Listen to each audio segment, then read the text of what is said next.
Inaakit ni Amira si Alex para makaganti siya kay Rose.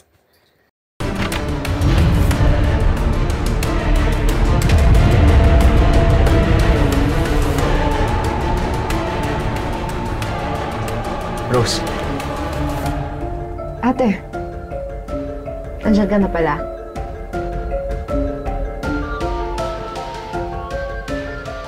Bakit mo nga ako pinapunta dito? Wala lang, baka... Yung dating mahal ni Alex, ngayon ay iniiwasan na. Ayan, thank you for watching. God bless you all.